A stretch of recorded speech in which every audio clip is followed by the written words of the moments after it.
What if the single greatest library of practical wisdom ever assembled had been sitting in plain sight for thousands of years, waiting for you to open it, read it slowly, and let its truths reshape the way you think, the way you speak, and the way you live every single day? What if the answers to your most pressing questions about relationships, about self-control, about the restless anxiety that follows you from morning to night, about the words you regret the moment they leave your mouth, about the thoughts that circle endlessly and exhaust you before the day even begins? What if all of those answers, or at least the most honest and enduring framework for finding them, had already been written down in a book that most people own but very few have truly read with the full attention it deserves? The Book of Proverbs is that library. It is that framework.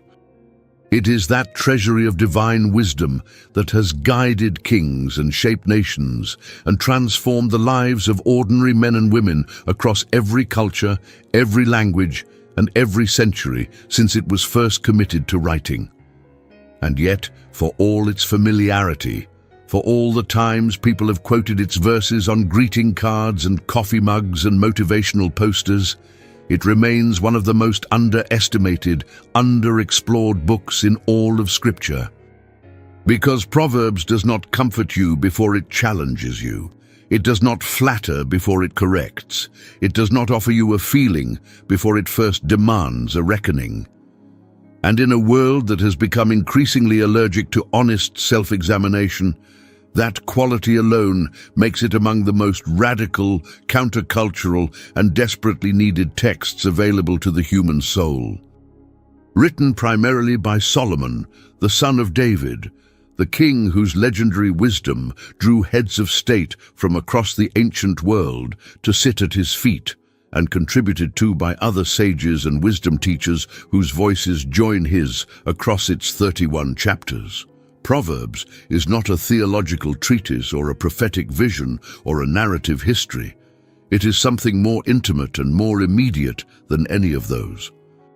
It is a direct address from wisdom itself to the person who is willing to stop, be quiet, and listen.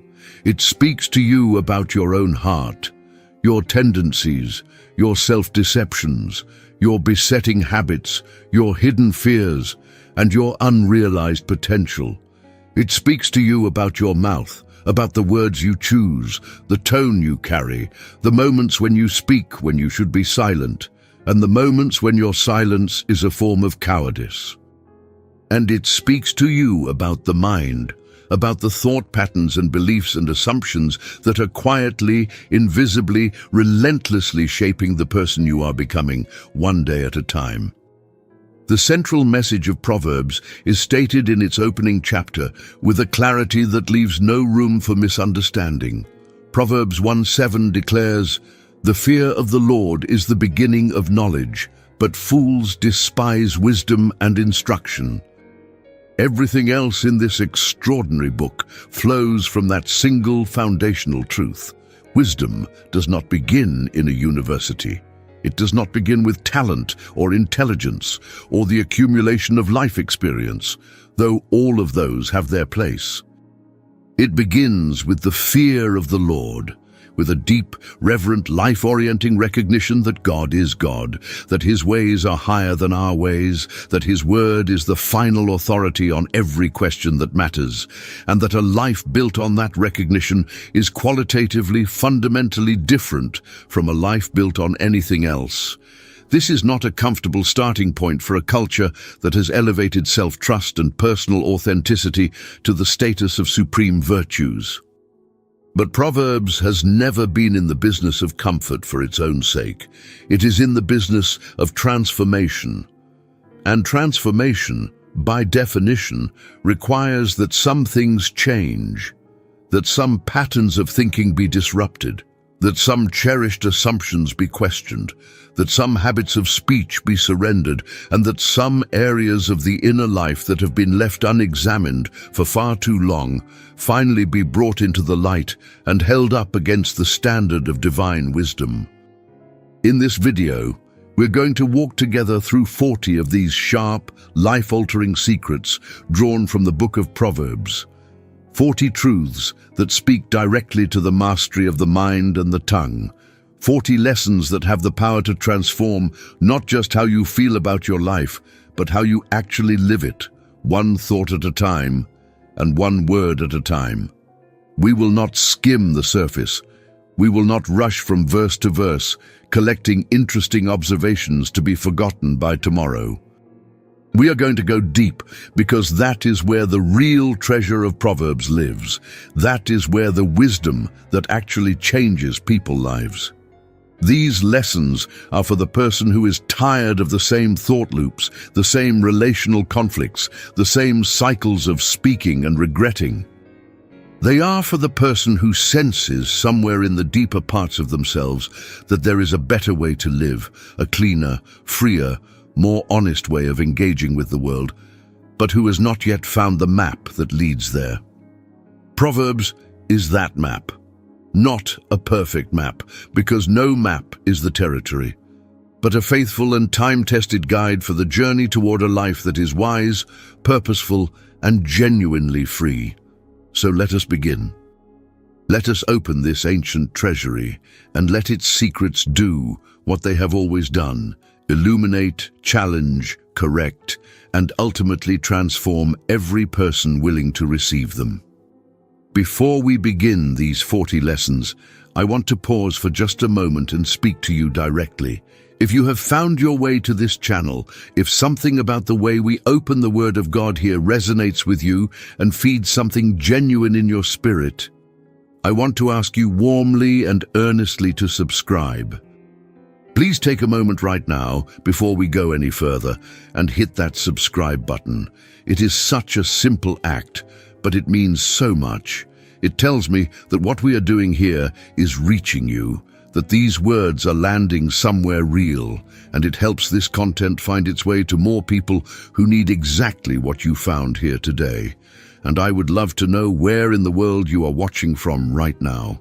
Please drop it in the comments. Your city, your country, your corner of the world. Every single time I read through those comments and see the places people are joining from cities across the United States and the United Kingdom, from communities across Africa and Asia and Latin America and Australia and beyond, I am genuinely moved. There is something holy and beautiful about the fact that we are all gathering here across all those time zones and distances and differences around the same Word of God. You are not watching this alone. You are part of a community of people who are choosing, in the middle of busy and complicated lives, to sit down with Scripture and let it speak. That community is real, and you belong to it. And if you want to go even deeper, if you want to become a true pillar of this community, to support what we are building here, and to receive early access to videos before they are released publicly, I warmly and sincerely invite you to become a channel member. The link is right there for you. Come join the inner circle. Let us walk this road together. And now, with great joy and expectation, let us turn to the Book of Proverbs. Lesson 1. The fear of the Lord is the starting point of all genuine wisdom. Proverbs 1:7 states, "The fear of the Lord is the beginning of knowledge, but fools despise wisdom and instruction."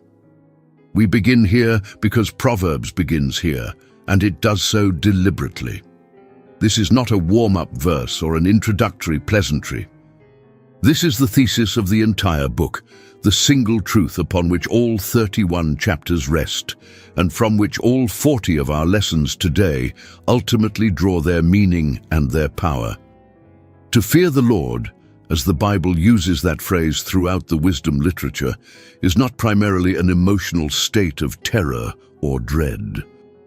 It is an orientation of the whole person, mind, will, heart, and daily behavior, toward the recognition that God is supremely real, supremely wise, supremely authoritative, and supremely worthy of the complete, unhesitating allegiance of every human being who has ever drawn breath.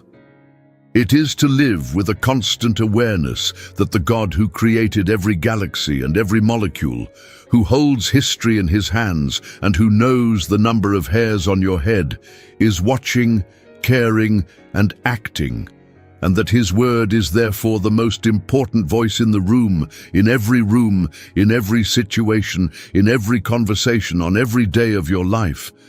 When the fear of the Lord is genuinely the foundation of your life, everything built on top of it is different.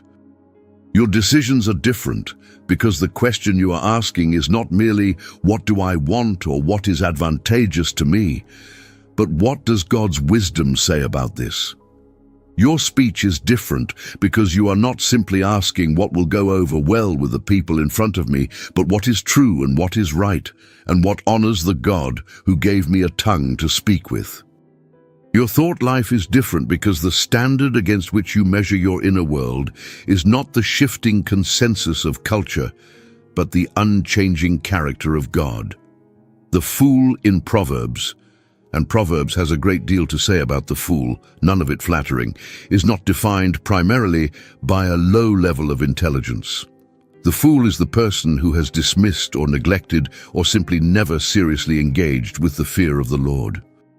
The fool lives as though God is irrelevant, as though the moral order of the universe is negotiable, as though personal preference and immediate advantage are sufficient guides for navigating life. And the fruit of that foolishness, Proverbs shows us again and again with patient and sometimes devastating detail, is a life that collapses from the inside out. Begin here. Build on this. Whatever else you take from Proverbs, take this first and take it seriously. The fear of the Lord is not the conclusion of wisdom, it is the beginning of it. And until you have genuinely planted your life in that soil, everything else you build on top of it is resting on ground that will eventually give way. Lesson 2. Guard your heart as the origin of your entire life. Proverbs 4:23 says, "Keep thy heart with all diligence, for out of it are the issues of life." Four words in this verse deserve to be held individually before we consider them together. Keep, heart, all, diligence. Keep, not merely notice, not simply be aware of, but actively guard, defend, protect, and tend. Heart, not the emotional sentiment we typically mean when we use that word, but the deep inner self, the center of thought and will and desire and imagination, the place where the real person lives beneath all the social performances and public presentations. Not most, not the dramatic parts, not the obviously spiritual sections, but all. Diligence, not occasional attention, not seasonal effort, not the sporadic resolve that surges during moments of crisis and fades during seasons of ease, but consistent, ongoing, whole-life commitment. Out of the heart, out of this deep inner center of the human person, come the issues of life. The word issues here carries the sense of outflows, of what proceeds, of everything that emerges from a person into the world around them. Your words come from your heart. Your choices come from your heart. The patterns of your relationships, the quality of your work, the direction of your longings, the things that delight you and the things that repel you, the fears that paralyze you and the hopes that animate you. All of these are downstream from the heart. They are not random. They are the natural, logical outflow of what has been allowed to take root and grow in the inner self. This means that the single most high-leverage place of investment in your entire life is not your professional development, not your financial portfolio, not your physical fitness, not your social network, though all of these matter and all of them deserve your attention. The highest leverage point in your life is your heart. What are you feeding it? What voices are you consistently giving access to it? What images, what narratives, what beliefs, what desires are you allowing to put down roots in its soil? What have you allowed to grow there, unchecked, unexamined, unquestioned? What weeds have you been tolerating because pulling them out would be uncomfortable? Guarding the heart is not a passive posture. It is one of the most active, intentional, demanding disciplines available to a human being. It requires developing the habit of examining your own interior life honestly and regularly, without flinching from what you find. It requires having the courage to uproot things that have no place there, and the discipline to consistently plant what does. It requires choosing day after day what you watch, what you listen to, what you rehearse in the privacy of your own thoughts, what stories you tell yourself about yourself and others and the world. These are not small choices. They are the choices from which every other choice in your life ultimately flows. Lesson 3. Lean not on your own understanding. Proverbs 3:5-6 reads, "Trust in the Lord with all thine heart, and lean not unto thine own understanding. In all thy ways acknowledge him, and he shall direct thy paths." This may be the most memorized passage in the entire Book of Proverbs, and it runs the risk that all frequently quoted verses run, of becoming so familiar that it stops being heard. So let us hear it as though for the first time, because what it is saying is genuinely radical, and its implications for the way we make decisions, navigate uncertainty, and engage with the complexity of daily life are far more demanding than the pleasant familiarity of the verse might suggest. Lean not unto thine own understanding. This is a direct, explicit instruction to resist the most natural and instinctive thing a thoughtful person does when facing a difficult situation, which is to trust their own analysis, their own conclusions, their own assessment of what is happening and what should be done about it. Proverbs is not saying that thinking carefully is wrong. It is not saying that reason and analysis have no place in the life of faith. Proverbs itself is a monument to careful, rigorous thinking about life and human nature. What it is saying is that your understanding, however careful, however informed, however intelligent, is limited, biased, partial, and capable of being catastrophically wrong, especially in the areas that matter most. The human capacity for self-deception is staggering. We rationalize. We construct elaborate justifications for what we were already determined to do. We select the evidence that supports our preferred conclusion and minimize or ignore the evidence that challenges it.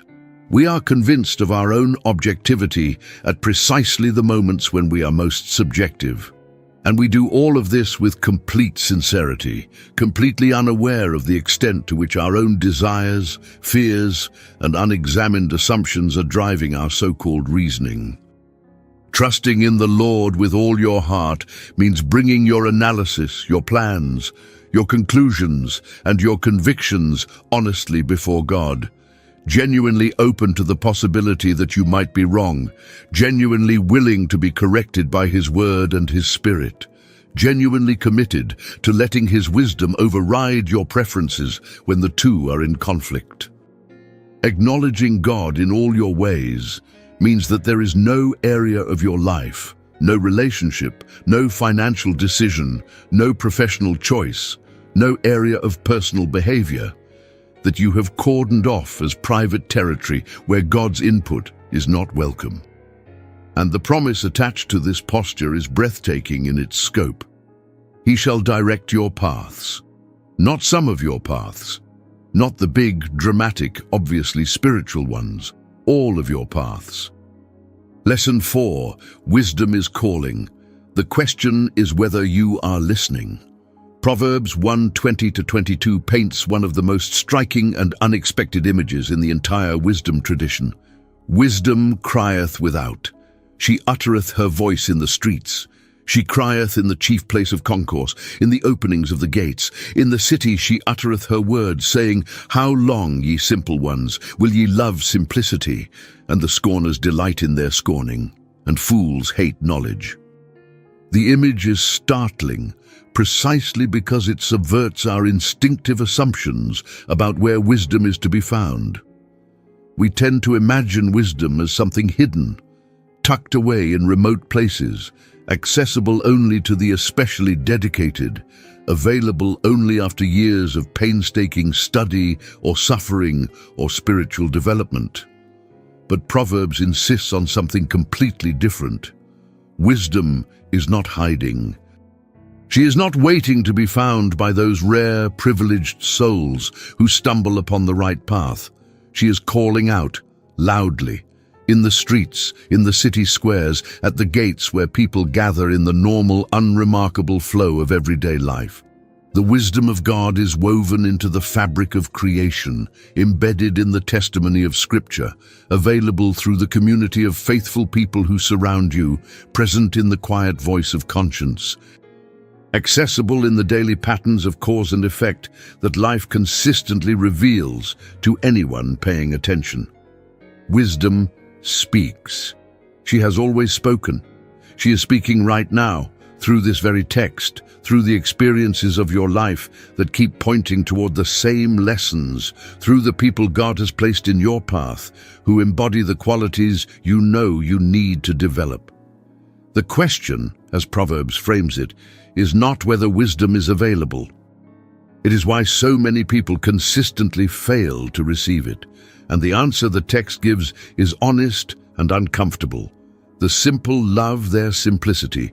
The scorners delight in their scorning. The fools hate knowledge.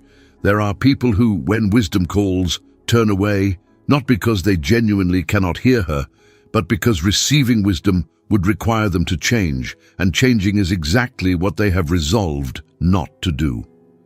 The invitation stands open and urgent. The only question that remains is how you will respond to it. Lesson 5. Pride is not just a character flaw, it is a spiritual catastrophe. Proverbs 16:18 delivers what is arguably one of the most practically verified statements in the entire book. Pride goeth before destruction, and a haughty spirit before a fall. If you wanted to test the truth of this single verse against the record of human history, you would find the evidence overwhelming. The pattern it describes, the pattern of pride preceding catastrophic collapse, runs through the biographies of individuals, the histories of institutions, and the narratives of entire civilizations with a consistency that makes it look less like an occasional observation and more like a fundamental law of the moral universe. But why? What is it about pride that makes it so consistently, so reliably destructive? The answer lies in what pride actually does to the interior life of the person who harbors it. Pride closes the loop.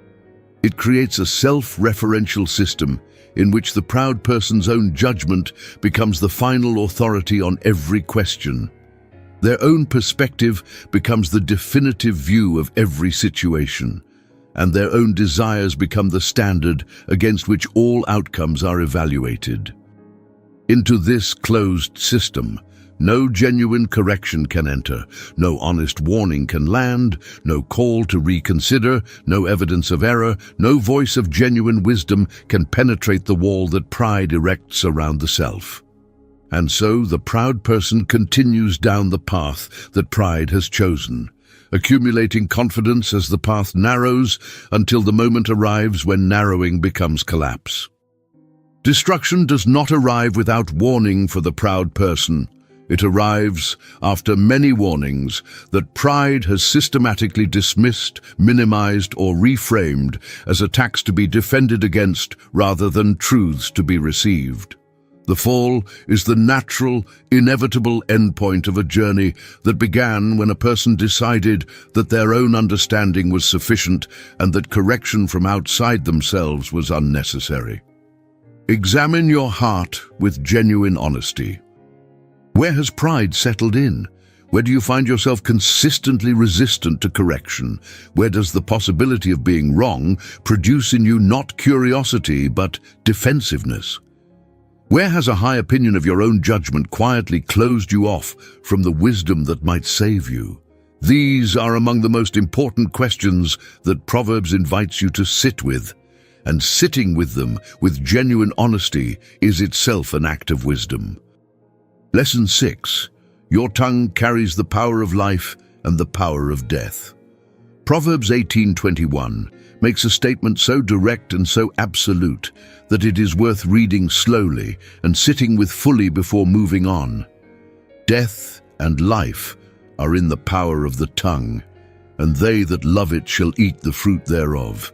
Death and life, not minor social consequences, not the relatively manageable outcomes of good or poor communication. Death and life. The full, stark, ultimate binary of human experience, and Proverbs places both of them squarely within the domain of the tongue. Consider what this means. Every time you open your mouth to speak, you are exercising a power that Proverbs describes in the most consequential possible terms. The word you speak to the child, who is still forming their understanding of their own worth and value, that word has the power of life and the power of death in it, and that child will carry it long after you have forgotten saying it. The word you speak to the friend who is on the edge of a decision that will shape the next decade of their life. That word has power in it that neither of you can fully measure in the moment. The word you speak about yourself, in the private conversation of your own inner life, that word too is either sowing life or sowing death into the soil of your own soul. This is not hyperbole.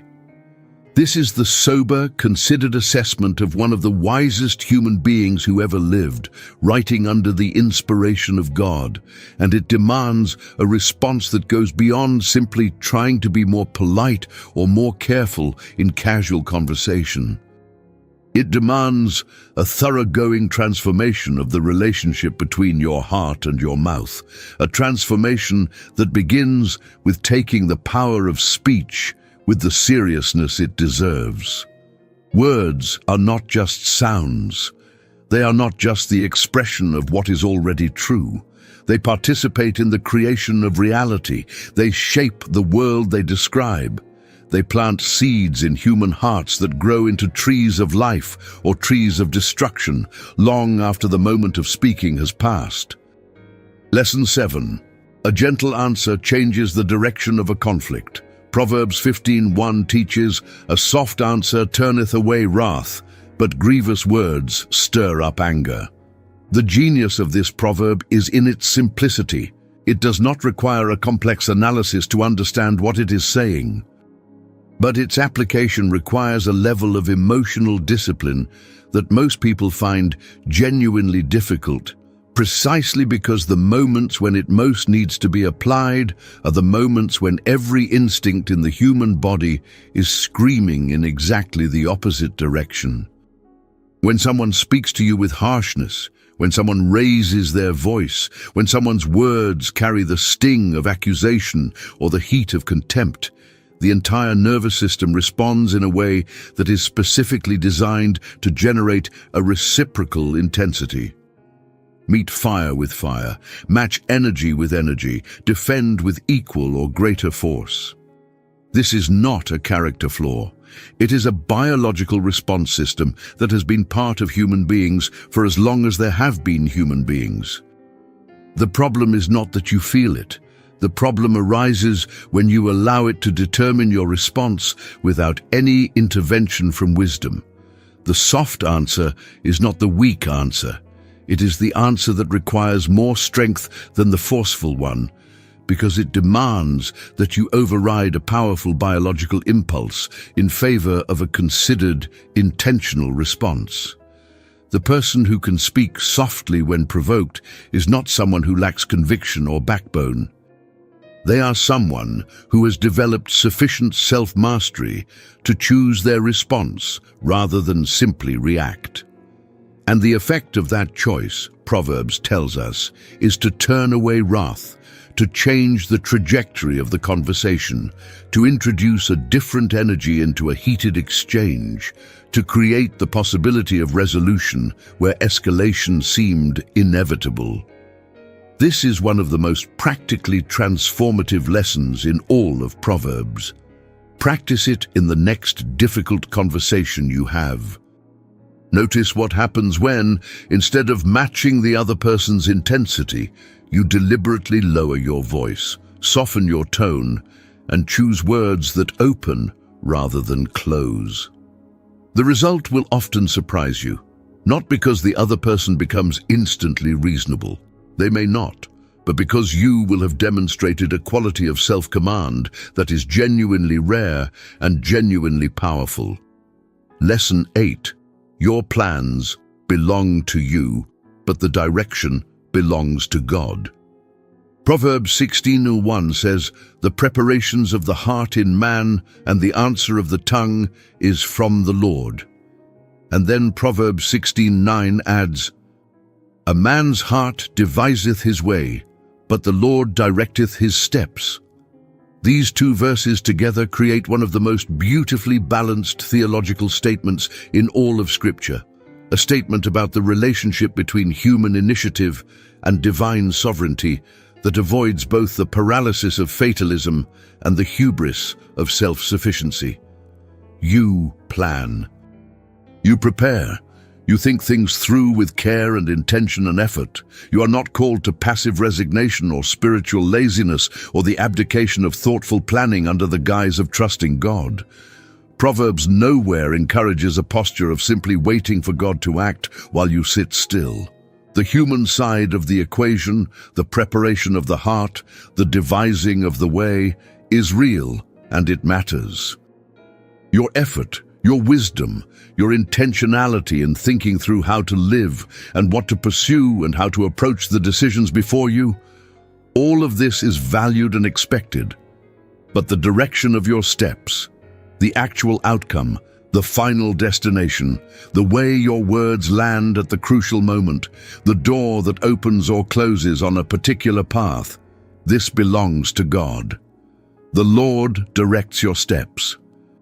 Not because your steps don't matter, but because the God who sees the full picture, who holds the whole story in his hands, who knows the end from the beginning, and whose purposes are worked out through the choices of free human beings in ways that are far too complex for any human mind to fully trace, that God is actively, sovereignly, lovingly involved in the direction of a life that is submitted to him. This is the partnership that Proverbs describes. Plan well, prepare carefully, think deeply, and then hold your plans with open hands, genuinely willing for God to redirect, or even completely overturn what you had intended, trusting that his direction, even when it surprises or disappoints you, is always wiser and ultimately better than the path you had charted for yourself. Lesson 9. The right word at the right moment is a work of art. Proverbs 25:11 says, "A word fitly spoken is like apples of gold in pictures of silver. Pause and let the image breathe." Golden apples set against a silver backdrop, a picture of beauty so exquisite that the visual metaphor itself communicates something that a purely conceptual description could not. Proverbs is not simply saying that well-timed words are nice or helpful. It is saying that they are beautiful. That there is something aesthetic and magnificent about the precise convergence of the right truth, the right tone, the right moment, and the right listener. That when all of these come together, the result is not merely effective communication, but something that rises to the level of art. What makes a word fitly spoken?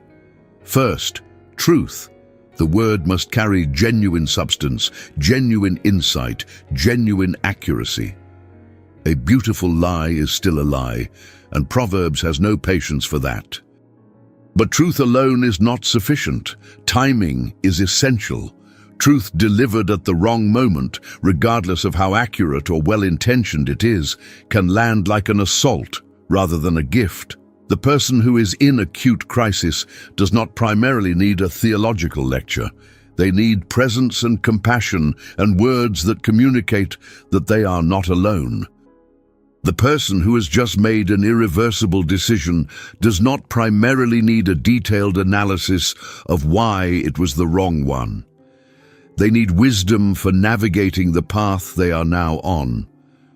tone matters as much as content.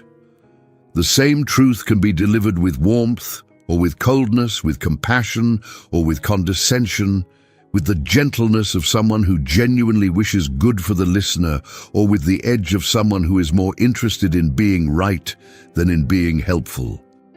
The person who has developed the wisdom to attend to all of these dimensions simultaneously, what to say, when to say it, how to say it, to whom, is the person whose words become apples of gold. This is not a skill that is acquired quickly. It is formed over a lifetime of attentiveness, humility, and genuine care for the people you speak to, but it is worth every bit of the effort it requires. Lesson 10. Do not boast about what tomorrow will bring. Proverbs 27:1 cautions, "Boast not thyself of tomorrow, for thou knowest not what a day may bring forth." There is a particular kind of arrogance that modern life tends to normalize. The arrogance of assumed continuity, of presumed permanence, of treating the future as a territory that already belongs to us simply because we have the capacity to imagine it. We speak of future plans as though they are already accomplished. We defer the important things to a future moment that may not come. We boast about what we are going to do, what we are going to build, what we are going to achieve, what we are going to say, as though tomorrow has already signed a contract guaranteeing its arrival on the terms we have specified. Proverbs does not say this to fill you with existential dread or to paralyze you with the unpredictability of life. It says it to deliver you from the particular kind of foolishness that lives in presumption, the foolishness that defers repentance, defers reconciliation, defers the risk of obedience, defers the generosity that could be offered today, defers the relationship that needs tending right now, all in favor of a tomorrow that is entirely at the disposal of God, not you.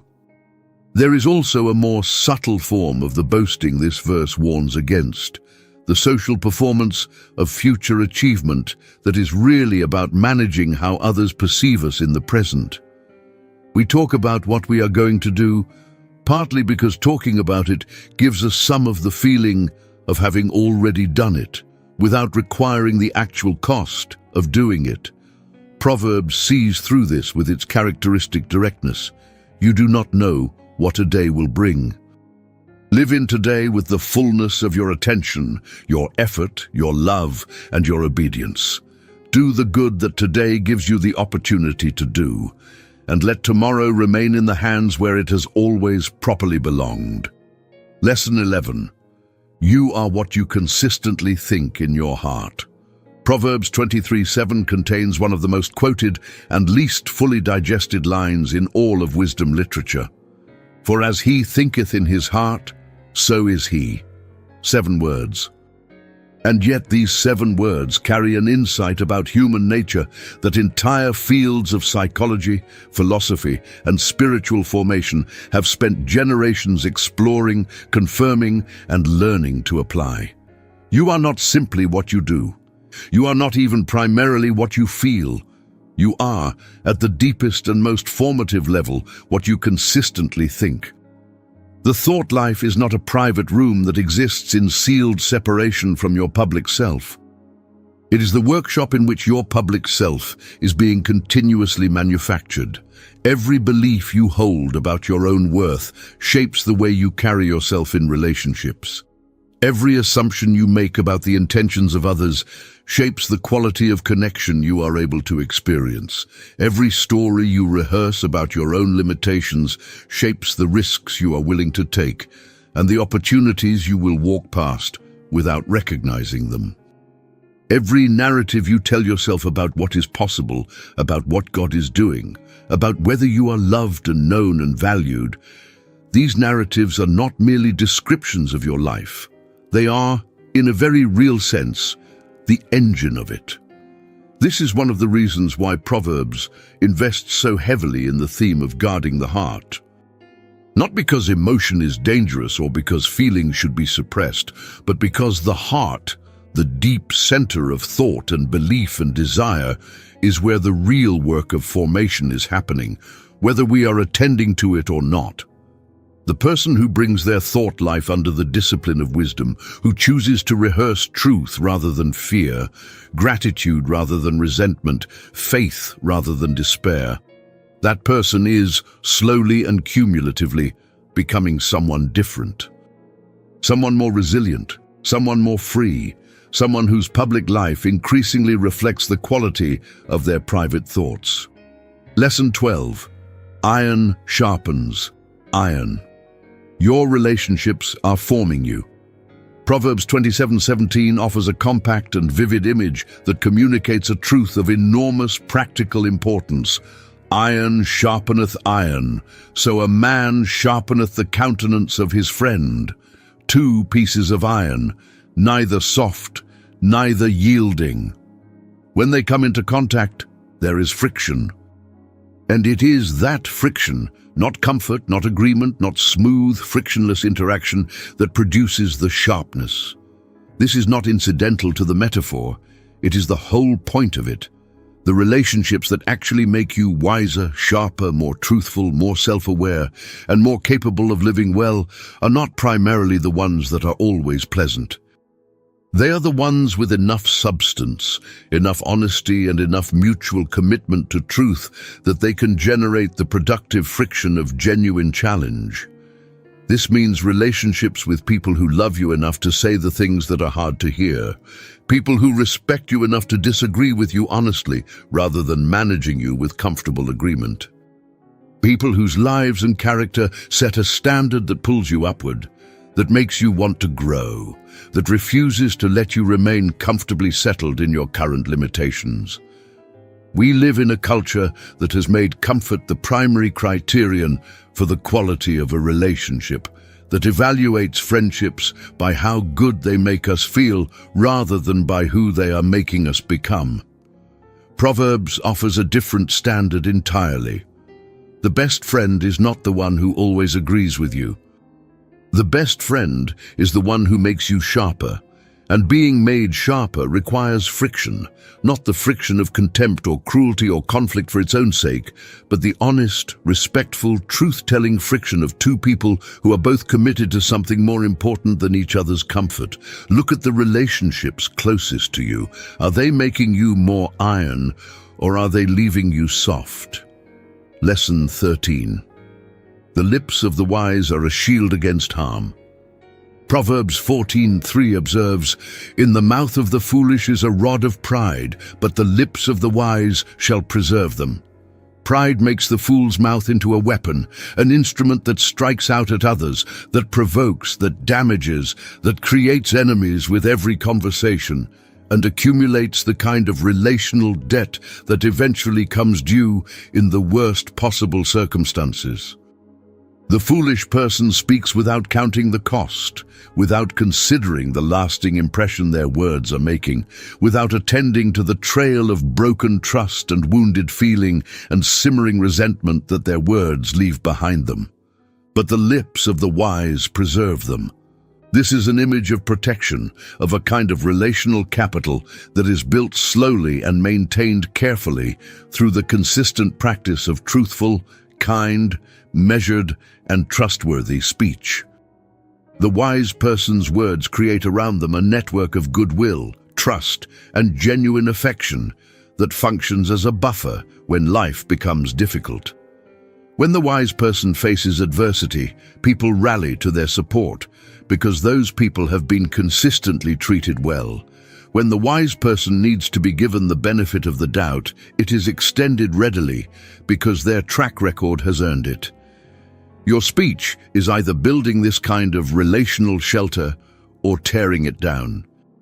Every conversation is an investment or a withdrawal in the account of trust that determines whether you have the support and goodwill of others when you genuinely need it. This is not a cynical calculation. Wise speech is not primarily about strategic investment for future personal benefit, but the observation that wisdom in speech creates protection and foolishness in speech creates vulnerability is simply an honest description of how human community actually works. Lesson 14. Dishonesty is an abomination to the God of truth. Proverbs 6:16-19 lists 7 things that the Lord hates, calling them abominations. At the top of the list, a proud look, a lying tongue, and hands that shed innocent blood. The lying tongue sits in the company of murder and malice, which gives you a sense of how seriously the wisdom literature of Scripture takes the question of honest speech. This is not the casual moralism of a culture that simply finds dishonesty inconvenient. This is the declaration of a God for whom truth is not merely a useful social convention, but an expression of his own nature and character. God is truth. This is not a metaphorical statement. It means that at the deepest level of ultimate reality, there is no gap between what is and what is said. No distance between the word and the thing it describes. No manipulation, no spin, no half-truth, no strategic omission. God's speech perfectly corresponds to reality because he is the creator and sustainer of reality. When human beings choose to lie, when they choose to create a false impression, whether through direct falsehood or through technically accurate but deliberately misleading speech, they are acting directly contrary to the image in which they were created.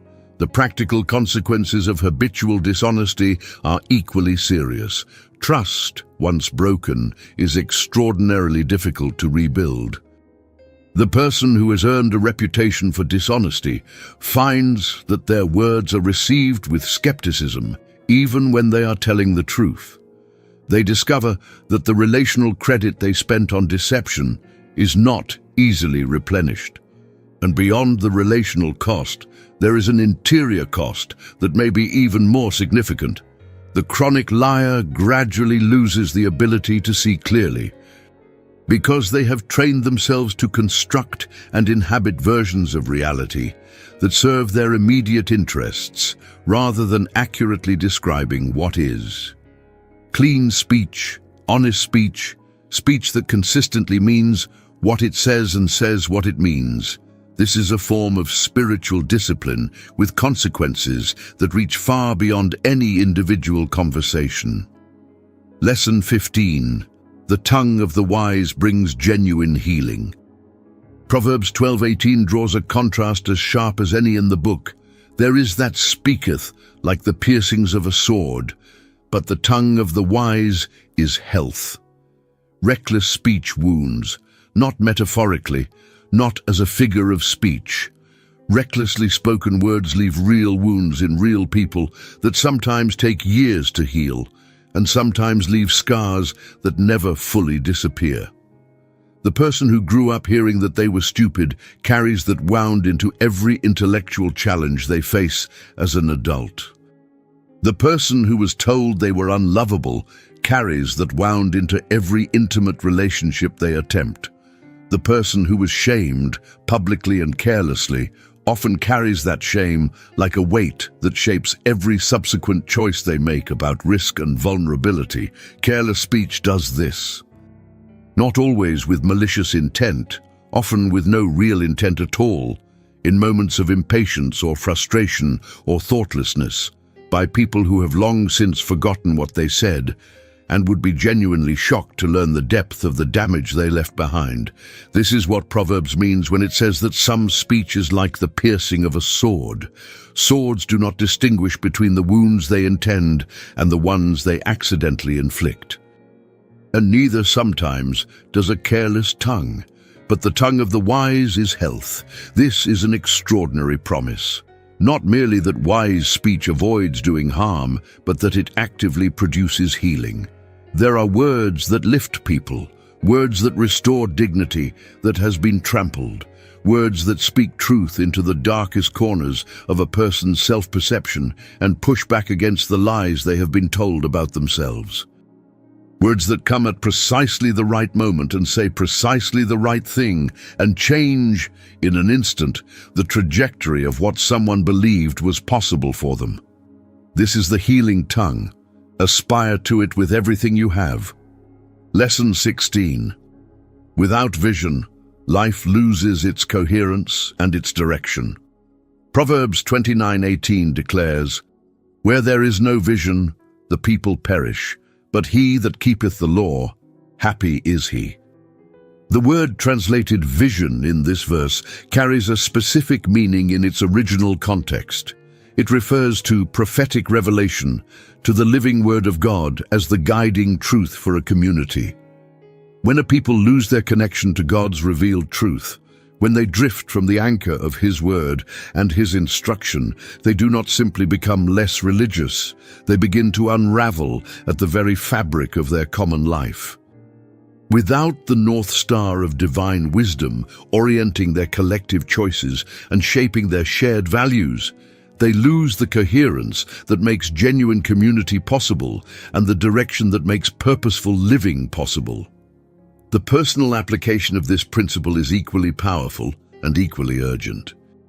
When you lose your sense of divine purpose, when the question of what God is calling you to be and do and build with your one singular life stops being a question you are actively pursuing, something essential begins to die inside you. Not loudly, not dramatically, not in a way that immediately announces itself as a crisis, but quietly. A slow drift away from clarity, from motivation, from the sense that your days have weight and meaning and direction. You begin to make decisions based purely on what is immediately comfortable or immediately available, rather than on what is genuinely calling you forward. Reconnect with vision. Not vision as a corporate strategy or a personal brand, but vision as a genuine, prayerfully sought sense of God's calling on your life, where He is taking you, what He is shaping you to do and be, what legacy He is asking you to build with the gifts and time and relationships He has entrusted to you. Let that vision govern your daily choices with the discipline and focus of someone who knows exactly what they are moving toward and why. Lesson 17. The discerning heart actively seeks and accumulates knowledge. Proverbs 18:15 says, "The heart of the prudent getteth knowledge, and the ear of the wise seeketh knowledge." Two active verbs, gets, seeks. The pursuit of wisdom in Proverbs is never passive. It is never the posture of someone who sits still and waits for wisdom to find them.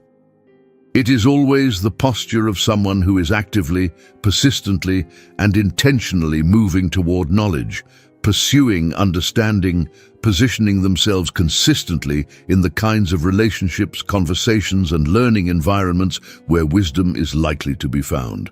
Notice the specific mention of the ear. The ear of the wise seeks knowledge. Listening is the primary mode of learning, and it is a discipline that runs directly against the grain of a culture that has elevated the expression of opinion far above the reception of it. We live in an age of unprecedented noise, an age in which every person with an internet connection has a platform, in which the volume of available content has long since exceeded any individual's capacity to process it meaningfully, in which the pressure to have an opinion and to express it loudly and immediately has never been greater. Into this noise, Proverbs speaks a quiet but insistent counter-instruction. Learn to listen. Develop the discipline of seeking to understand before seeking to be understood.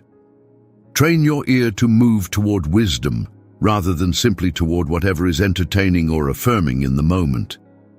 The heart of the prudent accumulates knowledge the way a careful farmer accumulates grain, gathering it steadily, storing it with care, building up reserves that will sustain both themselves and others through seasons of difficulty. What are you storing in the granary of your mind? Is it the kind of knowledge that will serve you and those around you when life demands wisdom, or is it simply noise that entertains in the moment and leaves nothing lasting behind? Lesson 18. Gossip is a demolition tool for human community. Proverbs 17:9 warns, "He that covereth a transgression seeketh love, but he that repeateth a matter separateth very friends." And Proverbs 20:19 adds, "He that goeth about as a talebearer revealeth secrets. Therefore meddle not with him that flattereth with his lips." Proverbs returns to the subject of gossip with a frequency and a directness that suggests Solomon considered it among the most significant threats to the health of human community.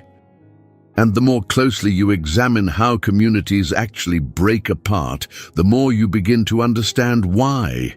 Gossip is insidious precisely because it feels like the opposite of what it is. It feels like connection. When you share information about a third party with another person, there is a genuine warmth of intimacy that is generated, a sense of shared knowledge, shared perspective, shared judgment. This is why gossip is so socially appealing. It produces a feeling of closeness, a feeling of being inside the circle of those who know.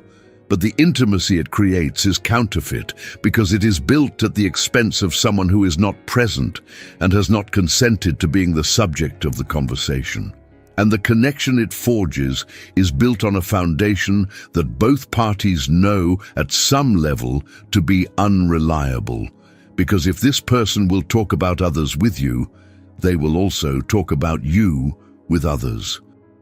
Covering a transgression, by contrast, choosing discretion over disclosure, forgiveness over exposure, the protection of another's dignity over the social reward of being the person who knows the story, is described by Proverbs as an act of love. It is the refusal to allow someone's failure to become the currency of your social exchange. It is one of the most countercultural practices available to someone who has genuinely received wisdom, and it is one of the most powerful builders of genuine, lasting trust. Lesson 19. A joyful heart is its own medicine. Proverbs 17:22 declares, "A merry heart doeth good like a medicine, but a broken spirit drieth the bones." Centuries before the fields of psychoneuroimmunology and mind-body medicine began documenting the measurable physiological effects of emotional states on physical health, Proverbs was saying exactly what those fields have since confirmed. The interior climate of the human heart has direct, concrete effects on the physical body. A merry heart, not a forced cheerfulness, not the hollow brightness of someone performing happiness they do not feel, but the deep, anchored, genuine joy that comes from knowing that you are held and loved and guided by a God who is working all things together for good. This quality of heart does something medicinal to the person who carries it. It does not eliminate suffering. Proverbs is not promising that joyful people do not face illness or loss or hardship. It is making a more subtle and more profound observation that the interior quality of joy, the spiritual vitality that expresses itself as genuine delight in life and genuine trust in God, sustains and nourishes the whole person, body included, in ways that cannot be fully replicated by any external remedy. Conversely, a broken spirit drains life. Chronic bitterness, unprocessed grief, sustained anxiety, the persistent weight of hopelessness, these do not stay neatly contained in the emotional register. They seep into the physical, the relational, and the spiritual, diminishing the whole person with a thoroughness that confirms Proverbs' point about the deep integration of the human self. Pursue joy. Not the shallow, circumstance-dependent version that the world offers, but the robust, anchored, rooted joy of someone whose trust is in the Lord. It will do more for your well-being, your whole well-being, than almost anything else available to you. Lesson 20. Generosity increases and hoarding decreases. Proverbs 11:24-25 contains a statement that upends the scarcity logic that drives so much of human behavior regarding money and resources. There is that scattereth, and yet increaseth, and there is that withholdeth more than is meet, but it tendeth to poverty. The liberal soul shall be made fat, and he that watereth shall be watered also himself. Aye, the generous person who scatters, who gives freely, who holds their resources loosely, who is quick to help and slow to calculate the personal cost of generosity, this is the person who increases, The person who withholds, who hoards, who calculates every outflow with an anxious grip. This is the person who tends toward poverty. This is not a financial formula or a prosperity gospel. Proverbs is not promising that every generous person will become financially wealthy, or that every stingy person will inevitably end up destitute. It is making a deeper observation about the spiritual and relational economy of a life oriented toward generosity versus a life oriented toward self-protection.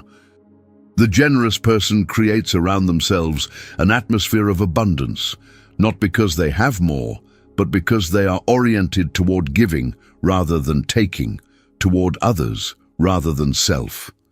They participate in a flow of grace that returns to them in forms that cannot always be measured in financial terms, but that constitute a genuine richness of life. And the watering principle is simply beautiful. He that watereth shall be watered also himself. The person who consistently invests in the flourishing of others, who pours encouragement, time, resources, and care into the lives around them, discovers that the same generosity they have extended tends to return to them, often from unexpected directions, when they find themselves in genuine need. This is not karma. It is the observed pattern of a universe whose creator is himself the most extravagant giver of all. Lesson 21. Pleasant words are nourishment for the body and the soul. Proverbs 16:24 paints a picture that lingers in the imagination long after you have read it. Pleasant words are as a honeycomb, sweet to the soul and health to the bones. Every element of this image is doing careful work. The honeycomb is not merely sweet in the momentary superficial sense of something enjoyable. It is nourishing. It carries substance. The sweetness of honey is the sweetness of something that actually feeds you, that provides genuine energy and sustenance, not merely a pleasant sensation that fades immediately. And Proverbs says that pleasant words carry this quality. They are not just nice to hear, they are nourishing to the soul and health-giving to the bones. Think about the most life-giving conversations you have ever had. The ones that left you feeling genuinely energized rather than drained. The ones that gave you something to carry forward, a renewed sense of possibility, a clarity about something that had been confusing you, an awareness of being genuinely seen and valued. These are the conversations of pleasant words. And the people who consistently produce these conversations are people whose hearts have been genuinely shaped by wisdom, because pleasant words in the Proverbs sense are not primarily a communication technique. They are the natural outflow of a heart that genuinely wishes good for others, that delights in their flourishing, that has been trained by wisdom to see people with clarity and to speak to them with both truth and grace. Aspire to be this person, not through technique, but through transformation. Ask God to give you a heart that genuinely loves the people you speak with, genuinely delights in their well-being, genuinely wants your words to nourish rather than deplete. When that kind of heart is the source, pleasant words follow naturally. Lesson 22. True discipline is the highest form of love.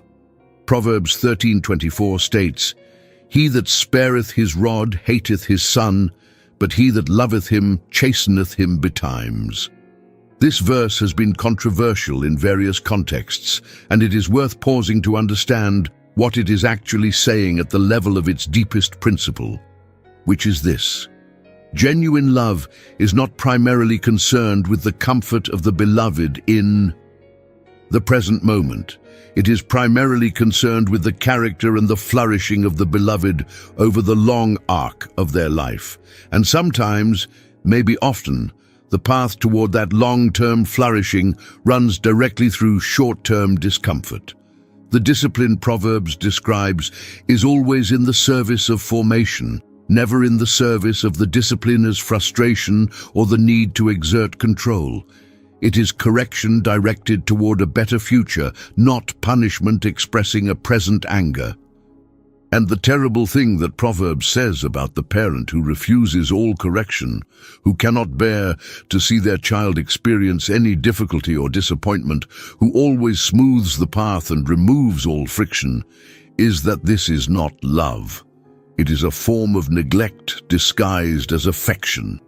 It is the prioritizing of your own emotional comfort, your desire not to see your child unhappy, not to endure the conflict of correction, over the long-term good of the child you claim to love. The same principle applies to self-discipline with equal force. The person who loves themselves enough to correct their own patterns, to identify their own destructive habits and bring them under the discipline of wisdom, to endure the discomfort of growth, to submit their impulses to the authority of what they know to be right rather than what feels good in the moment. This person is practicing the highest form of self-love available to a human being. Not comfort. Formation. That is the love that Proverbs is describing. Lesson 23. The wise person does not empty their mind through their mouth. Proverbs 29:11 delivers a verdict as quietly devastating as any in the book. A fool uttereth all his mind, but a wise man keepeth it in till afterwards. We have constructed, in the contemporary moment, a cultural theology around the virtue of radical self-expression. The idea that to withhold any thought or feeling is somehow inauthentic. That full transparency at all times is a mark of genuine intimacy, that the unfiltered expression of whatever is currently occupying your inner world is both your right and, in some quarters, your moral obligation. Proverbs has not read that theology, and it is not persuaded by it. The fool empties their mind through their mouth. Every frustration is immediately voiced, every reaction is immediately expressed, every judgment is immediately communicated, and the result is a life littered with the wreckage of unconsidered speech. Conflicts that need not have happened, wounds that need not have been inflicted, confidences that need not have been betrayed, impressions that need not have been given. The fool does not lack for things to say. The problem is that they have never developed the discernment to distinguish between what they think and feel and what is genuinely worth saying. The wise person keeps it in until afterwards. This is not permanent silence. It is not the suppression of honest communication in favor of a permanent performance of composure. It is the discipline of the pause, the space between stimulus and response in which wisdom has the opportunity to evaluate, to filter, to consider timing and tone, and the actual purpose of the words being contemplated. What is the goal of what I am about to say? Who will it actually serve? Is this the right moment? Is this the right tone? Will I be glad I said this tomorrow? These are the questions that wisdom asks in the pause. They are among the most transformative questions available to a human being. Lesson 24. Laziness is a choice with unavoidable consequences. Proverbs 6:6-11 invites the lazy person to consider an unlikely teacher. Go to the ant, thou sluggard, consider her ways and be wise, which having no guide, overseer, or ruler, provideth her meat in the summer, and gathereth her food in the harvest. How long wilt thou sleep, O sluggard? When wilt thou arise out of thy sleep? Yet a little sleep, a little slumber, a little folding of the hands to sleep. So shall thy poverty come as one that travelleth, and thy want as an armed man. The ant has no manager, no accountability structure, no external system of rewards and penalties that compels it to work. It works because it understands the relationship between present effort and future provision, because it has the wisdom to act in summer against the reality of winter, because it does not require permission or supervision or the immediate presence of reward to stay consistently engaged with its purpose. Proverbs holds this up as an image of wisdom in action. The warning about laziness is delivered without sentimentality or softening. Poverty will come. Not might, not could, will. It comes with the certainty of a traveler arriving, and the force of an armed man, inevitable and irresistible. There is no moralizing about the character of the lazy person beyond this simple, observable connection between the choices of the present and the conditions of the future. What you consistently choose to do or not do in the ordinary days is not morally neutral. It is seed being sown, and the harvest will come according to what was planted, with the patient precision of natural law. Lesson 25. Deferred hope is a real and serious pain. Proverbs 13:12 speaks with a depth of emotional honesty that sets it apart from almost every other verse in the book. Hope deferred maketh the heart sick, but when the desire cometh, it is a tree of life. There is no easy comfort here. There is no theological bypass around the genuine anguish of waiting for something that keeps not arriving. Proverbs acknowledges plainly without flinching that prolonged disappointment produces a real and genuine sickness of the heart, a draining away of vitality and hope that has nothing theoretical about it. This is a verse for the person who has prayed the same prayer for years with no visible answer, for the person who has waited for a promise that has not yet been fulfilled, for the person who knows what it is to carry the weight of hope that has been strained almost to the point of breaking. Do not rush past that first half of the verse to get to the comfort. Sit with it. Proverbs is telling you that your pain in waiting is legitimate, that the sickness of a deferred hope is real, that God's word does not dismiss or minimize the cost of a long obedience in the wrong direction of apparent fruitlessness. Your grief over what has not yet come is not a lack of faith. It is the honest expression of a heart that desires what God has placed within it to desire. And then the second half.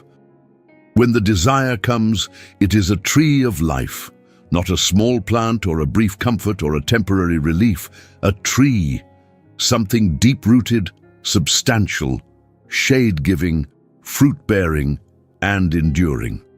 The thing that has been awaited through the long season of sickness will, when it arrives, carry a life and a depth and a sweetness that could only be produced by the waiting that preceded it. Hold on. Lesson 26. The company you keep is shaping the person you are becoming. Proverbs 13:20 states a principle that is simple enough to understand in a moment and demanding enough to take a lifetime to fully live. He that walketh with wise men shall be wise, but a companion of fools shall be destroyed. The people you spend the most time with are not neutral. They are not simply the backdrop against which your real life unfolds. They are among the most powerful formative influences on the person you are becoming, on your values, your habits of speech and thought, your sense of what is normal and what is possible, your emotional and spiritual vocabulary, your aspirations and your fears. We absorb each other. This happens with or without our conscious awareness, through 1,000 small interactions over time. The way a conversation partner consistently frames problems, the things they laugh at and the things they take seriously, the level of ambition and the quality of character they embody in the daily flow of shared life. Iron sharpens iron when the companions are both sharp. But the reverse is equally true. Extended exposure to foolishness has a corrosive effect on wisdom, because human beings are social creatures whose internal standards are constantly being calibrated against the standards of those around them. This does not mean surrounding yourself exclusively with perfect people or withdrawing from those who struggle. Wisdom is not a form of social elitism. But it does mean being honest, genuinely honest, not defensively, about who is influencing you most and in which direction. It means being intentional about pursuing relationships with people who are further along the path of wisdom than you are. because those relationships will pull you forward, and it means being vigilant about the gradual, subtle, normalizing effect of habitual proximity to foolishness. Lesson 27. A good name is the wealth that outlasts every fortune. Proverbs 22:1 states, "A good name is rather to be chosen than great riches, and loving favor rather than silver and gold." In the ranking of values that Proverbs consistently maintains throughout the book, character and reputation, a good name, stand above wealth with a clarity that leaves no room for misunderstanding. This is not because Proverbs is naive about the practical usefulness of money. The book has a great deal of sensible and realistic things to say about financial wisdom, about the importance of diligence and saving, and the dangers of both poverty and wealth. But when it comes to the question of ultimate priority, the choice is unambiguous. Choose a good name. What is a good name? It is the reputation built slowly and maintained faithfully through 1,000 small choices made in the direction of integrity, through the consistent refusal to shade the truth when a more convenient version would have been easier to tell, through the habit of keeping promises even when keeping them is costly, through the practice of treating people with the same fairness and respect, whether they are in a position to reward or punish your behavior toward them. A good name cannot be purchased or manufactured or managed into existence through clever public relations. It can only be earned the slow way, through the patient accumulation of a character that has proven itself trustworthy over time. And the value of that name, when it has been genuinely earned, exceeds any financial wealth in at least one crucial respect. It endures. Money can be lost in a moment through market collapse or fraud or illness or any number of forces beyond your control. But a good name, once earned through genuine integrity, remains yours even when everything else is stripped away. And the doors that a good name opens, the trust it commands, the relationships it creates, the influence it quietly extends, are among the most durable and valuable assets available to any human being. Lesson 28. The fear of man is the prison most people don't recognize they are in. Proverbs 29:25 warns, "The fear of man bringeth a snare, but whoso putteth his trust in the Lord shall be safe." The fear of man is not primarily the fear of physical harm from another person. It is the far more common, far more socially normalized anxiety about what other people think, the compulsive monitoring of perception, the desperate need for approval, the terror of rejection or disapproval that causes people to contort themselves into shapes designed to please the room rather than to honor God or live with genuine integrity. It is the force that causes people to say things they do not believe, to leave unsaid things that need to be spoken, to make choices they know are wrong because the social cost of the right choice feels too high. Proverbs calls it a snare, a trap. Not because the desire for genuine human connection and community approval is itself wrong, but because the fear of man, when it becomes the governing force in your life, is incompatible with genuine wisdom, genuine courage, and genuine freedom. You cannot simultaneously be ruled by what others think of you and walk in the full liberty of a person whose identity is secure in God. The two are mutually exclusive. Every time the fear of man wins, every time you stay silent when you should speak, or agree when you should push back, or perform a version of yourself designed to manage others' perceptions rather than simply being who you actually are, that fear is strengthening its hold and the snare is tightening. The antidote is the fear of God. When the most important question in any situation becomes not what will these people think of me, but what does God think of this? When His pleasure, His assessment of your choices, His evaluation of your character becomes the primary audience you are playing to, the fear of man loses its power with remarkable swiftness. You are safe not because other people suddenly approve of you, but because the only approval that ultimately matters is the one you already have in Christ. Lesson 29. Character is revealed in action, not in claim. Proverbs 20:11 states with a simplicity that is almost disarming, "Even a child is known by his doings, whether his work be pure and whether it be right." Character is not what you say about yourself. It is not what you intend or aspire to or believe yourself to be in the ideal version of yourself that you carry around in your own mind. Character is what you consistently do, the choices you make when the choice is genuinely difficult, the person you are in private when no one is evaluating your performance, the way you treat people who have nothing to offer you and who will never be in a position to reward your goodness toward them. Even a child is known by their doings. This is not a statement about the maturity or the self-awareness of the child. It is a statement about the transparency of behavior as a window into character. What a person consistently does reveals who they genuinely are, regardless of how articulately they can describe who they would like to be. This is both a warning and an encouragement. The warning is that your actions are communicating your character constantly to God and to the people around you, whether you intend them to or not. No amount of carefully curated self-presentation can permanently conceal what is actually being revealed in the ordinary choices of daily life. The encouragement is equally significant. You have the power to change your character through the practice of consistent right action. Character is not fate. It is not fixed and immovable. It is formed by habits, and habits can be changed through patient, consistent, deliberate choice in the direction of wisdom. Every time you choose honesty when deception would have been easier, every time you choose generosity when withholding would have been more comfortable, every time you choose the harder right over the easier wrong, you are doing the slow, cumulative work of character formation, and that work will show. Lesson 30. The trap of the wicked is built from their own words.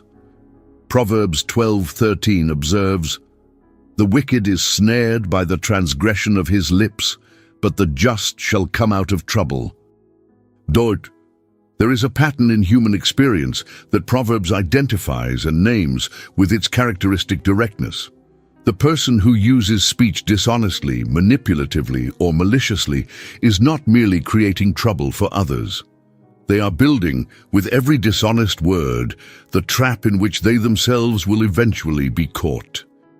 The lie that was meant to provide cover creates a complication that requires another lie to manage, and then another to manage that one, until the whole architecture of deception becomes so complex and so fragile that any honest examination threatens to bring the entire structure down. This is not poetic justice in some abstract sense. It is the observed reality of how dishonest speech actually works in the world.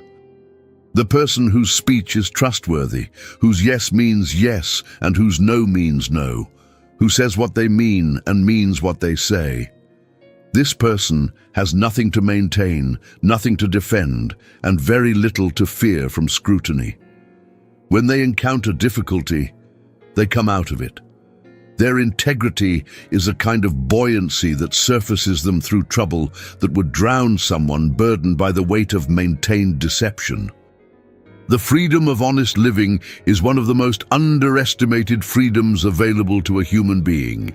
It is the freedom of the clear conscience, of having nothing to conceal, nothing to defend, no version of events to keep consistent.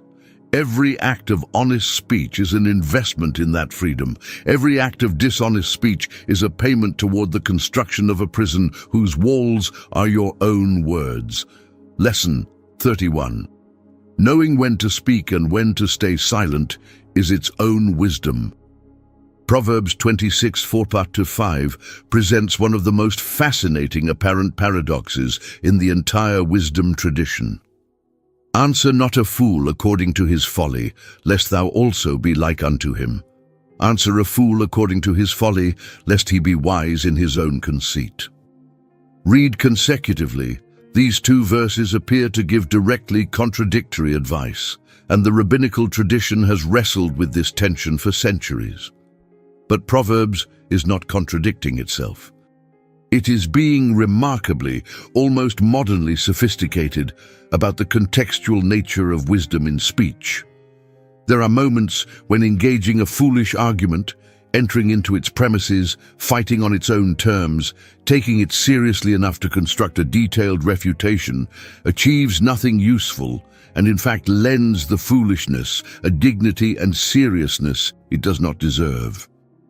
In those moments, to answer is to become in some measure like the fool, because you have allowed the fool's framework to set the terms of the exchange. Silence or strategic disengagement is the wiser choice.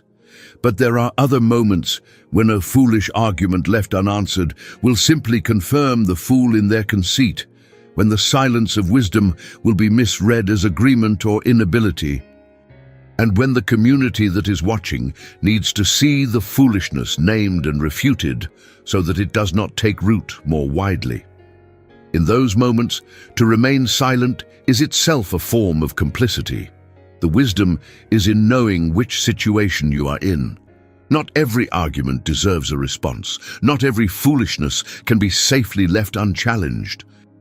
The person who has developed the discernment to know the difference has mastered one of the most practically useful skills in the entire domain of human speech. Lesson 32.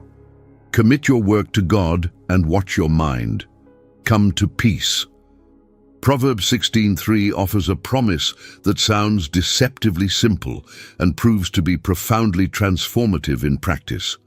Commit thy works unto the Lord, and thy thoughts shall be established. Euke, the word translated commit here, carries the ancient sense of rolling something over. Physically, the image is of rolling a burden off your own shoulders and onto someone else's. When you commit your works to the Lord, you are not simply saying a prayer over your plans and then carrying them with the same anxious grip as before. You are genuinely releasing the outcome, rolling the weight of result and consequence off your own shoulders and onto the shoulders of the God whose shoulders were made for it. And the result, Proverbs promises, is that your thoughts shall be established, settled, stable, clear, oriented. The frantic, circular, anxious thought loops that characterize a mind that is trying to carry outcomes it was never designed to carry. These quiet down when the act of genuine commitment is real. Not because the circumstances have changed, but because the relationship between you and the circumstances has changed. You are no longer carrying what was never yours to carry.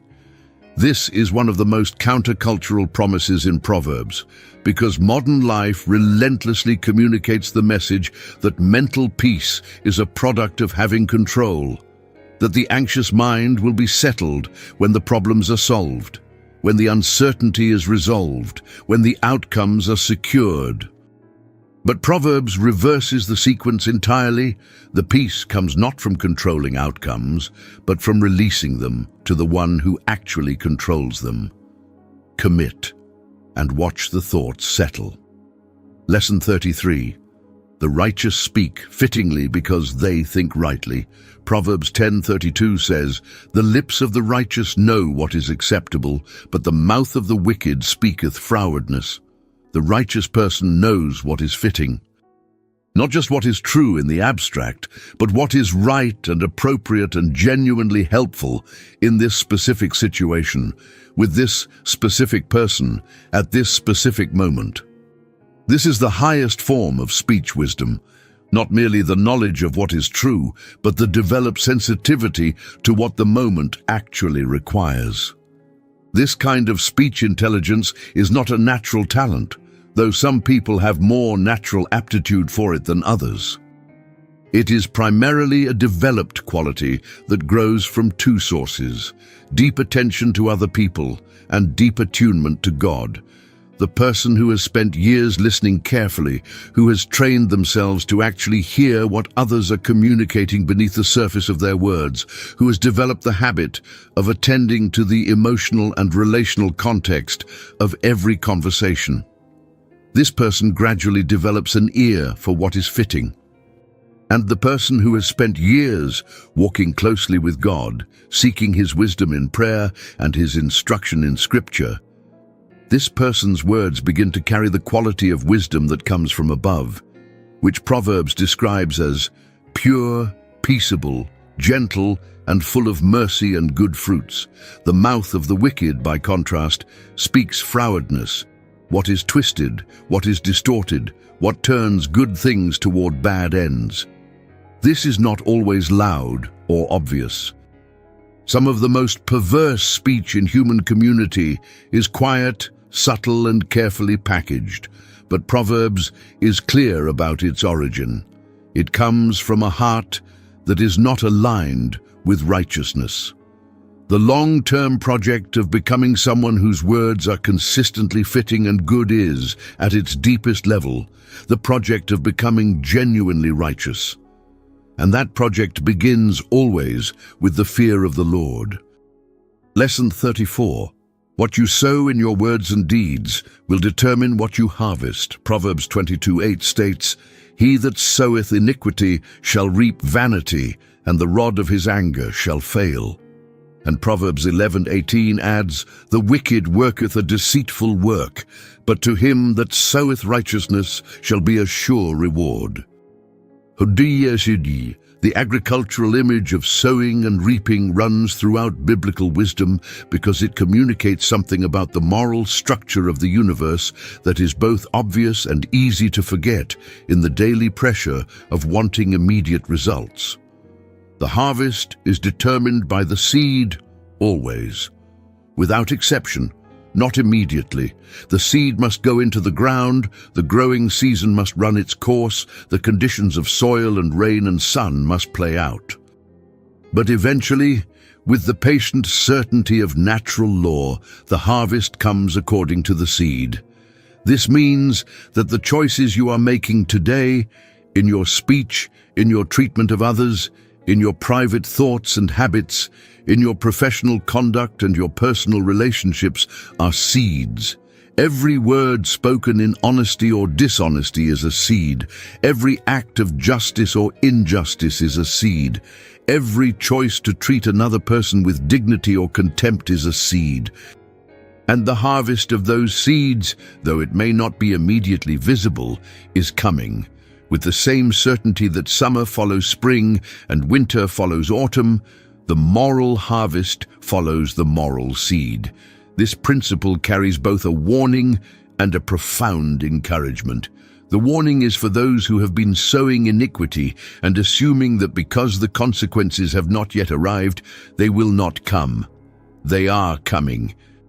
The encouragement is for those who have been faithfully sowing righteousness in circumstances that have not yet yielded visible fruit, who have been honest when dishonesty would have been advantageous, who have been kind when kindness was not returned, who have kept faith with people and commitments when abandoning them would have been easier. Your seed is in the ground.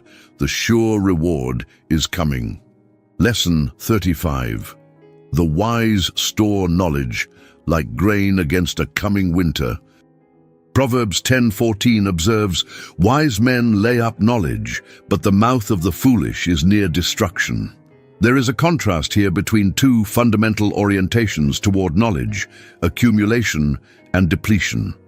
The wise person is always building their reserves, adding to their understanding, deepening their insight into human nature and the ways of God, expanding the range of wisdom they can draw on when life makes sudden and demanding withdrawals.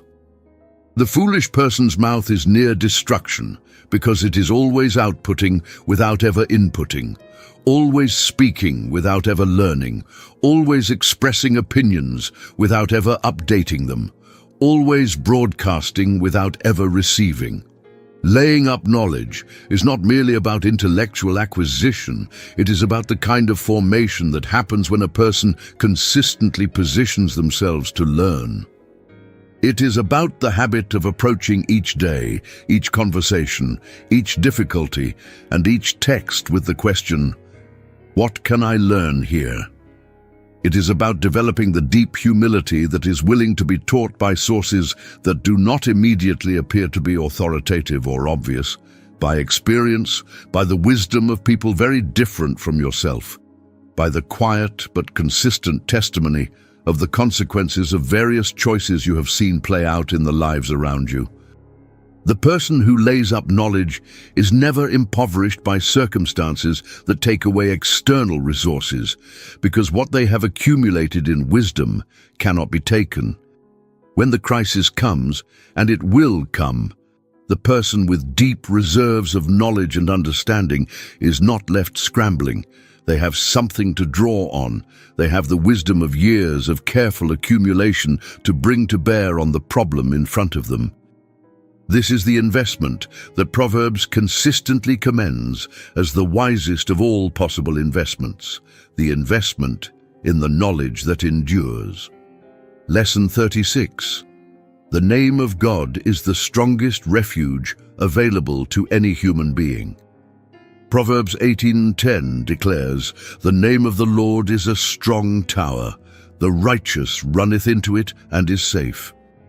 In the ancient world, the tower was among the most secure structures available to a community under siege, high enough to provide a vantage point over the surrounding terrain, thick-walled enough to withstand assault, self-contained enough to shelter those inside from the worst that could be brought against it from without. And Proverbs says that the name of the Lord is exactly that. Not metaphorically, not approximately, but in every dimension that security and refuge can carry meaning. The righteous runneth into it. There is urgency and immediacy in the image, not a leisurely walk, not a considered stroll toward the tower after exhausting all other options, but a run.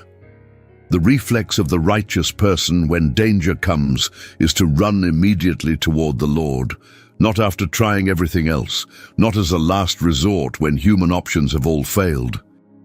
But first, instinctively, with the full speed of a heart that has learned through experience and faith exactly where safety lives. What does it mean to run to the name of the Lord? It means turning to God in prayer before turning to anything else. It means anchoring your identity in His declaration of who you are before the world's voices get to weigh in. It means trusting His character, His faithfulness, His wisdom, His goodness, His power, as the foundational reality against which every threatening circumstance is measured and found, ultimately, to be finite. Every problem you face has a ceiling. The name of the Lord has none. Run to the tower. Lesson 37. Everything that endures is built on wisdom. Proverbs 24:3-4 says, "Through wisdom is a house builded, and by understanding it is established. And by knowledge shall the chambers be filled with all precious and pleasant riches." This is a verse that speaks simultaneously to the literal and the metaphorical, to the actual building of homes and to the broader human enterprise of constructing anything meant to endure.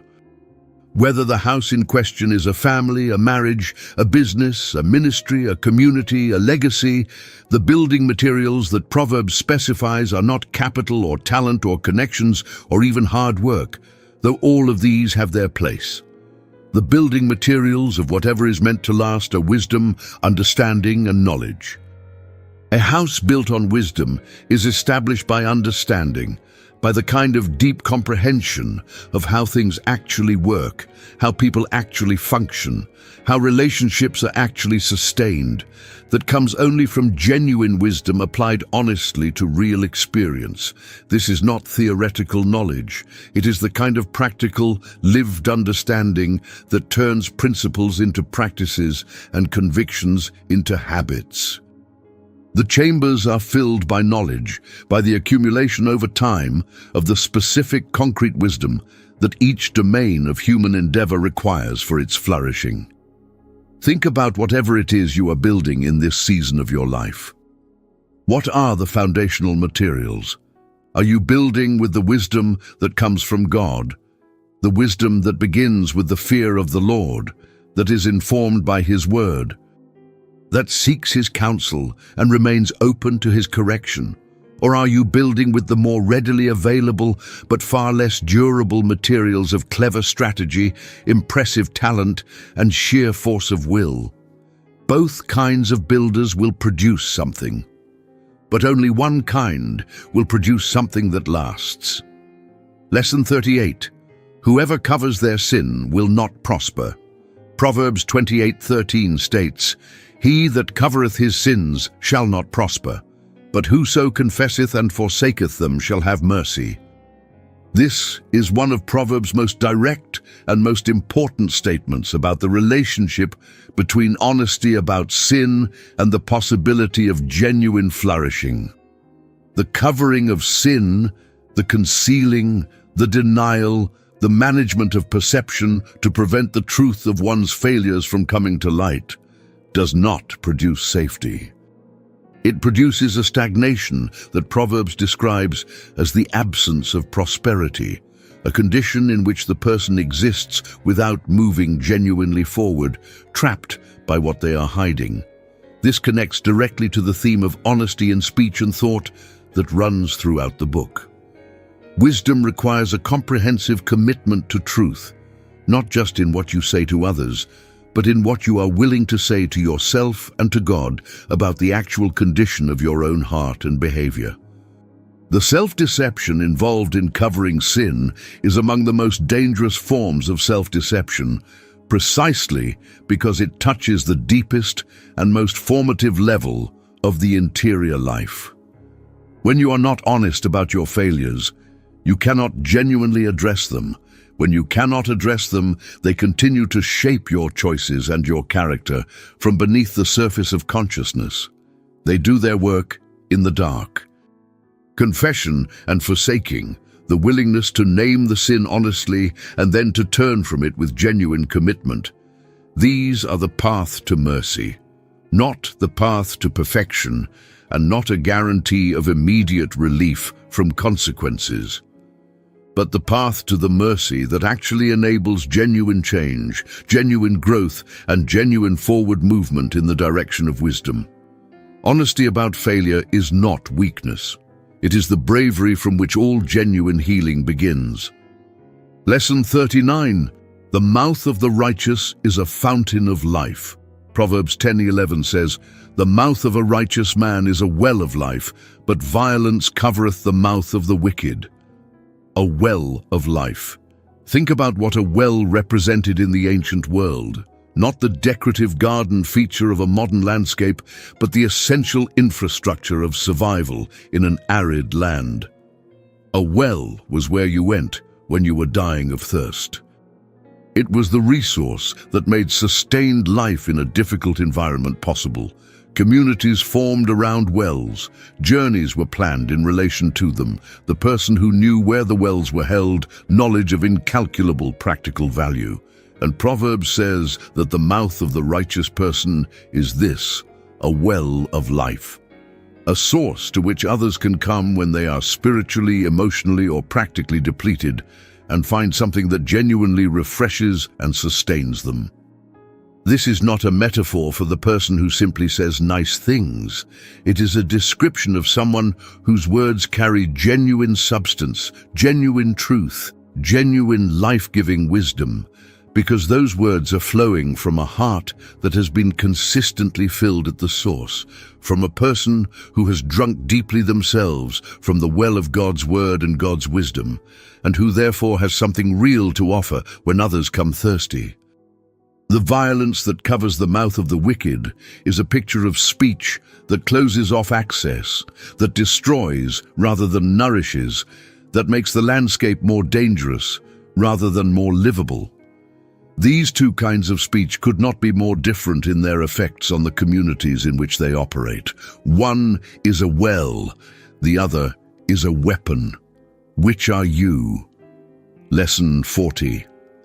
The fear of the Lord is both the beginning and the end of all true wisdom. And so we arrive at the 40th lesson, the lesson that brings every preceding thread together, that draws the great arc of Proverbs wisdom back to the single point from which it began. Proverbs 9:10 states, "The fear of the Lord is the beginning of wisdom, and the knowledge of the holy is understanding."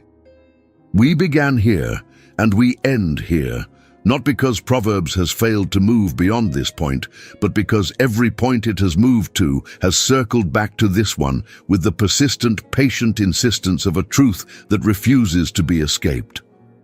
All 40 of the lessons we have explored today are, at their deepest level, expressions of a single reality: what a life looks like when it is genuinely ordered around the fear of God. To guard your heart is to fear God enough to protect the inner dwelling place that He inhabits. To tame your tongue is to fear God enough to take seriously the power He placed in your mouth and the accountability that comes with it. To receive correction is to fear God more than you fear the discomfort of being wrong. To walk with the wise is to fear God enough to choose your companions by His standard rather than by mere personal comfort. To be generous is to fear God enough to trust His economy over your own. To confess sin is to fear God enough to prefer the honesty that He sees over the concealment that manages human perception. Every dimension of wisdom that Proverbs explores, every sharp secret about the mastery of the mind and the tongue, every practical instruction about the choices that make a life flourish or fail, is rooted in this one soil: the fear of the Lord. Remove that root, and the wisdom becomes mere technique, useful perhaps for a season, but lacking the spiritual substance that gives it lasting power and meaning. Preserve that root, tend it carefully, let it go deep, and everything that grows from it will carry the quality of something eternal.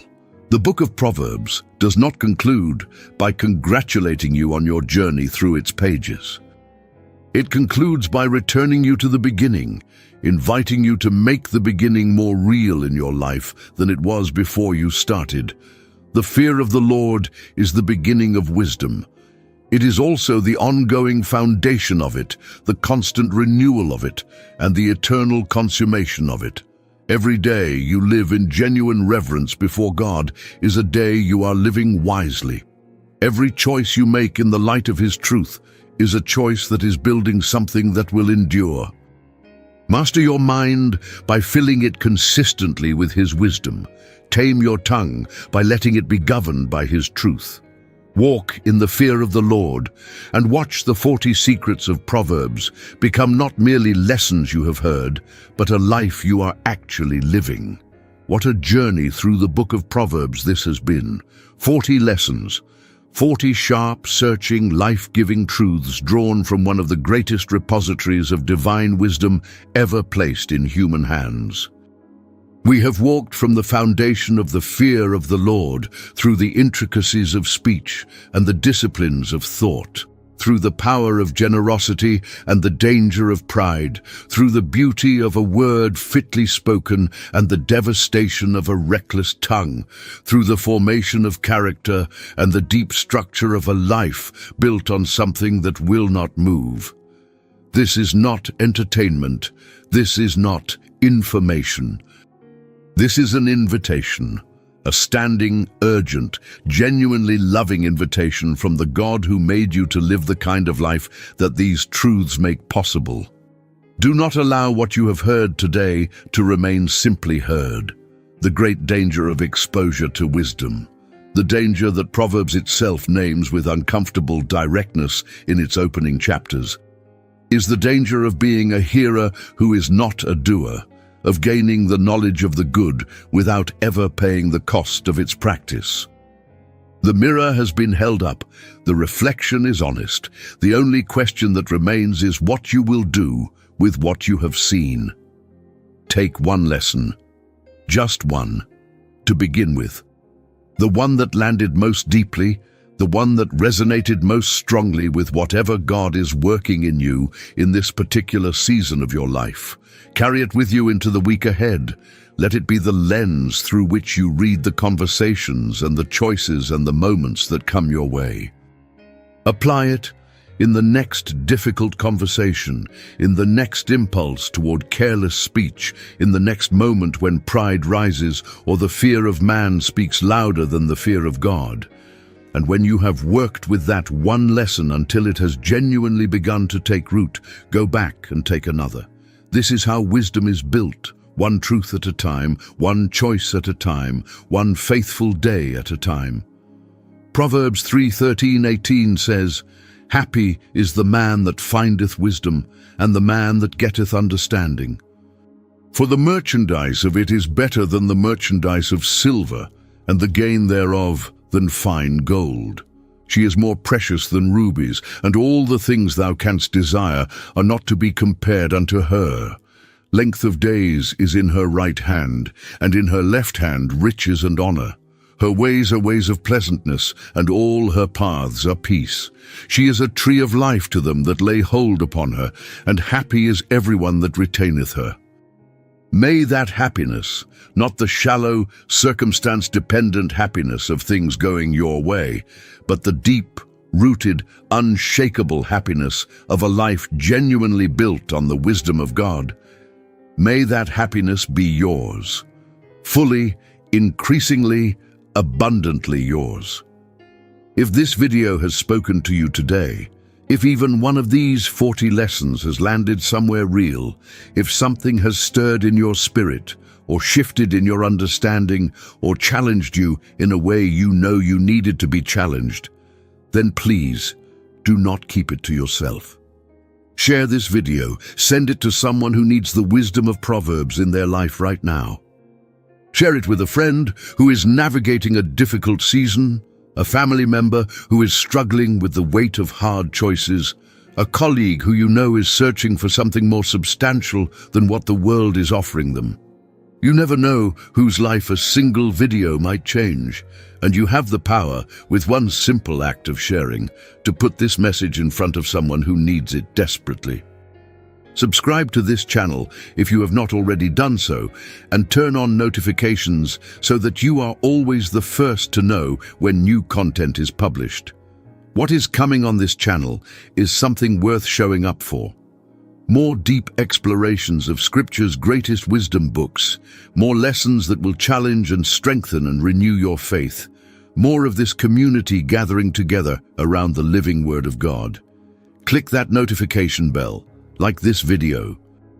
Let the platform know that this kind of content matters to you, because that is how it reaches more people who need it.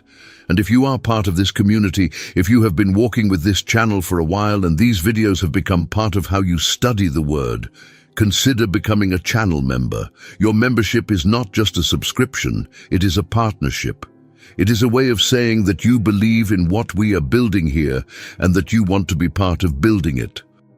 Come join us. Let us go deeper together. To everyone watching, wherever in the world you are, whatever you are carrying into this day, whatever challenges are waiting for you on the other side of this video, go with the confidence of someone who has been reminded today that the wisdom of God is not distant, it is not theoretical, it is not reserved for the especially qualified or the spiritually advanced. It is here, it is available. It has been calling out in the streets for thousands of years, and it is calling out to you right now. May the Lord bless you and keep you. May He make His face to shine upon you and be gracious to you. May He lift up His countenance upon you and give you His peace. Go well, go wisely, and God bless you richly.